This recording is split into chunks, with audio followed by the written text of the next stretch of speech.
حضرت موسیٰ علیہ السلام طور سینا کی طرف چل دیے۔ قریب پہنچے تو ایک حیرت انگیز منظر دیکھا کہ ہرے سبز درخت کے اوپر آگ کے شعلے بھڑک رہے ہیں، مگر درخت کی کوئی شاخ جلتی ہے اور نہ ہی کوئی پتا، دھواں ہے اور نہ تپش، جبکہ درخت کی سرسبزی و شادابی اپنے عروج پر ہے۔ بعض روایات میں ہے کہ جب آگ ان کی طرف بڑھی تو وہ گھبرا کر پیچھے ہٹے، اور جیسے ہی واپسی کے لیے مڑے آواز آئی، اے موسیٰ، یقیناً میں ہی تمہارا پروردگار ہوں، تم اپنی جوتیاں اتار دو، تم تو آگ کی مقدس وادی میں ہو، میں نے تم کو منتخب کر لیا ہے، تو جو حکم دیا جائے اسے کان لگا کر سنو۔ حضرت موسیٰ علیہ السلام نے جب اللہ ذوالجلال کی آواز سنی تو مبہوت کھڑے رہ گئے۔ آپ علیہ السلام نے فوری طور پر جوتے اتار دیے۔ اللہ تعالیٰ نے آپ علیہ السلام کو شریعت کی تعلیم دی اور پھر فرمایا، اے موسیٰ، تمہارے داہنے ہاتھ میں کیا ہے؟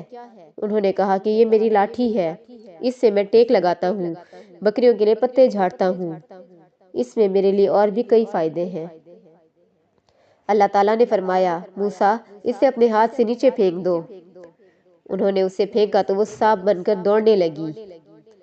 اللہ تعالیٰ نے فرمایا، اسے پکڑ لو اور ڈرنا مت، ہم اسے ابھی اس کی پہلی حالت میں لوٹا دیں گے، اور اپنا ہاتھ اپنی بغل میں ڈال لو تو وہ سفید چمکتا ہوا نکلے گا، بغیر کسی عیب اور بیماری کے۔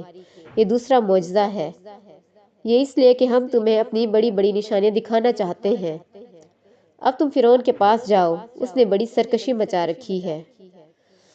موسیٰ علیہ السلام نے کہا، اے میرے پروردگار، میرا سینہ کھول دے اور میرے کام کو آسان کر دے، اور میری زبان کی گرہ کھول دے تاکہ وہ میری بات سمجھ سکیں، اور میرے گھر والوں میں سے ایک کو میرا وزیر یعنی مددگار مقرر فرما دے، یعنی میرے بھائی ہارون کو، تو اس سے میری کمر کو کس دے اور اسے میرا شریک کار کر دے، تاکہ ہم دونوں بکثرت تیری تسبیح بیان کریں اور بکثرت تجھے یاد کریں۔ اللہ تبارک و تعالیٰ نے فرمایا، موسیٰ، تمہاری تمام دعائیں قبول کر لی گئی ہیں۔ مصر واپسی اور فرعون کو توحید کی دعوت۔ حضرت موسیٰ علیہ السلام طور سینا سے لوٹے اور اپنی اہلیہ کو لے کر مصر روانہ ہو گئے۔ روایت میں ہے کہ اللہ تعالیٰ نے حضرت ہارون علیہ السلام کو نبوت کے منصب پر فائز فرما کر حضرت موسیٰ علیہ السلام کے مصر آنے کی خبر دے دی تھی۔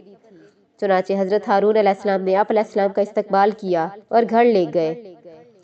حضرت موسیٰ علیہ السلام 10 سال بعد گھر والوں سے ملے تھے۔ حکم الہی کی تکمیل کے لیے دوسرے ہی دن دونوں بھائی فرعون کے دربار میں پہنچ گئے۔ حضرت موسیٰ علیہ السلام نے فرعون سے فرمایا، اے فرعون، ہم رب العالمین کی طرف سے بھیجے گئے ہیں، تو ہمارے ساتھ بنی اسرائیل کو روانہ کر دے۔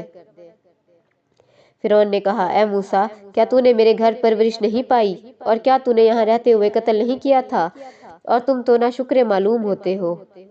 موسیٰ نے کہا، ہاں، وہ حرکت مجھ سے ناگہاں سرزد ہو گئی تھی اور میں خطا کاروں میں تھا، جب مجھے تم سے ڈر لگا تو میں یہاں سے نکل گیا، پھر رب العالمین نے مجھے دانائی عطا فرمائی اور اپنا رسول بنایا۔ مجھ پر تیرا کیا یہی احسان ہے جو تو مجھے جتا رہا ہے، اور تو نے بنی اسرائیل کو غلام بنا رکھا ہے؟ فرعون نے کہا، رب العالمین کیا ہے؟ حضرت موسیٰ علیہ السلام نے فرمایا، وہ آسمان اور زمین اور جو کچھ ان دونوں میں ہے سب کا مالک ہے، بشرط یہ کہ تم لوگوں کو یقین ہو۔ فرعون نے اپنی اہالیوں موالیوں سے کہا، کیا تم سن نہیں رہے، یعنی کیا تم کو اس بات پر تعجب نہیں کہ میرے سوا بھی کوئی اور معبود ہے؟ حضرت موسیٰ علیہ السلام نے فرمایا، وہ تمہارے اور تمہارے اگلے باپ دادوں کا پروردگار ہے۔ فرعون نے کہا، لوگو، تمہارا یہ رسول جو تمہاری طرف بھیجا گیا ہے یہ تو یقیناً دیوانہ ہے۔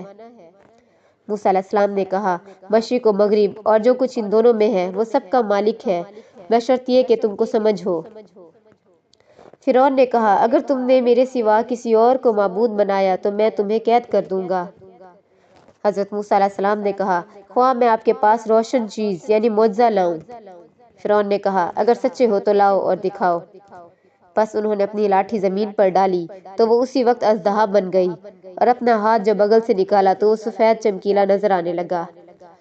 یہ دیکھ کر فرعون اپنے آس پاس بیٹھے سرداروں سے کہنے لگا، بھئی یہ کوئی بڑا جادوگر ہے، یہ تو چاہتا ہے کہ تمہیں اپنے جادو کے زور سے تمہارے ملک سے نکال دے، تو تمہاری کیا رائے ہے؟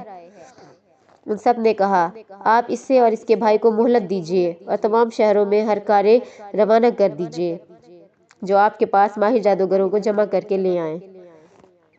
فرعون نے حضرت موسیٰ علیہ السلام سے کہا کہ ہم بھی تمہارے مقابل ایسا ہی جادو لائیں گے، ہمارے اور اپنے درمیان ایک وقت مقرر کر لو کہ نہ تو ہم اس کے خلاف کریں اور نہ تم، اور یہ مقابلہ صاف میدان میں ہوگا۔ موسیٰ علیہ السلام نے کہا، زینت اور جشن کے دن کا وعدہ ہے اور یہ کہ لوگ اس دن چاشت کے وقت اکٹھے ہو جائیں۔ عصائے موسیٰ کا کمال۔ جشن والے روز ہزاروں کی تعداد میں جادوگر میدان میں جمع کر لیے گئے۔ بادشاہ بھی اپنے مصاحبین کو لیے شاہانہ کر فر کے ساتھ تخت شاہی پر براجمان ہو گیا۔ میدان کے چاروں جانب لاکھوں انسانوں کا ٹھاٹھے ماتا سمندر تھا جو حق و باطل کے اس مارکے کو دیکھنے کے لیے جمع تھے۔ ایک طرف مصر کے چوٹی کے جادوگر اپنے جادوئی ساز و سامان کے ساتھ بڑے متکبرانہ انداز میں کھڑے خوش گپیوں میں مصروف تھے، تو دوسری طرف اللہ کے دو نیک بندے اور نبی حضرت موسیٰ اور حضرت ہارون علیہ السلام کھڑے بارگاہ الہی میں دعا گو تھے۔ جادوگر بولے، موسیٰ علیہ السلام، یا تو تم اپنی چیز ڈالو یا ہم اپنی چیزیں پہلے ڈالتے ہیں۔ موسیٰ علیہ السلام نے کہا، پہلے تم ڈالو۔ جب انہوں نے چیزیں ڈالی تو ان کی رسیاں اور لاٹھیاں جادو کے زور سے دوڑتی ہوئی محسوس ہونے لگیں۔ اس وقت موسیٰ علیہ السلام کے دل میں خوف پیدا ہوا تو اللہ نے وحی بھیجی، اے موسیٰ، ڈرو نہیں، بلا شبہ تم ہی غالب آؤ گے، ذرا اپنا عصا زمین پر پھینکو اور پھر دیکھو۔ چنانچہ لاٹھی کا زمین پر پھینکنا تھا کہ وہ ایک بڑے خوفناک اژدہے میں تبدیل ہو گئی اور جو کچھ جادوگروں نے بنایا تھا ان سب کو نگل لیا۔ یہ دیکھ کر جادوگر سجدے میں گر گئے اور پکار اٹھے، ہم تمام جہان کے مالک پر ایمان لائے جو موسیٰ علیہ السلام اور ہارون علیہ السلام کا رب ہے۔ فرعون کے لیے یہ سب کچھ بڑا عجیب، نہایت حیرت انگیز اور بہت غمناک تھا۔